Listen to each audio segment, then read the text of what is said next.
Well, this seems like a great time to talk about the Mulford Act.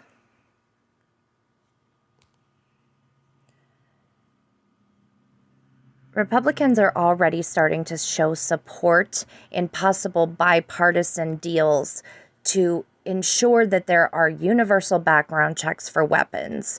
And of course, everybody right away wants to jump on that bandwagon and agree with that because we're hurting, we're being a little reactionary, and because we want to protect BIPOC communities first and foremost, right? Well, universal background checks won't necessarily help minority groups. And this is why. At one point, the NRA, which is basically Republican-backed, also wanted to pass supposed common sense gun laws, which required background checks.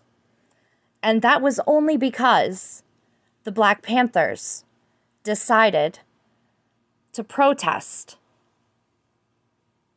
on the front steps of the California State House with 357 Magnums, 12 gauges, and 45s, and they declared the time has come for Black people to arm themselves.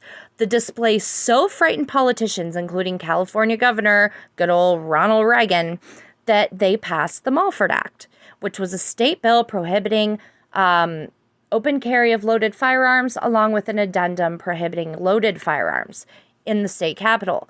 The 1967 bill took California down the path to having some of the strictest gun laws in America and helped jumpstart a surge of national gun control restrictions.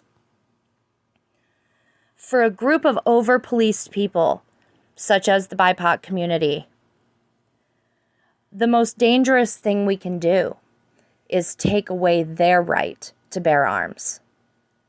So when you have universal background checks, all of those people who were over-policed and have any kind of record are now not able to legally own firearms to protect themselves, no matter if they served their sentence, no matter if they really were innocent of the crime, and they're just over-policed because of racism.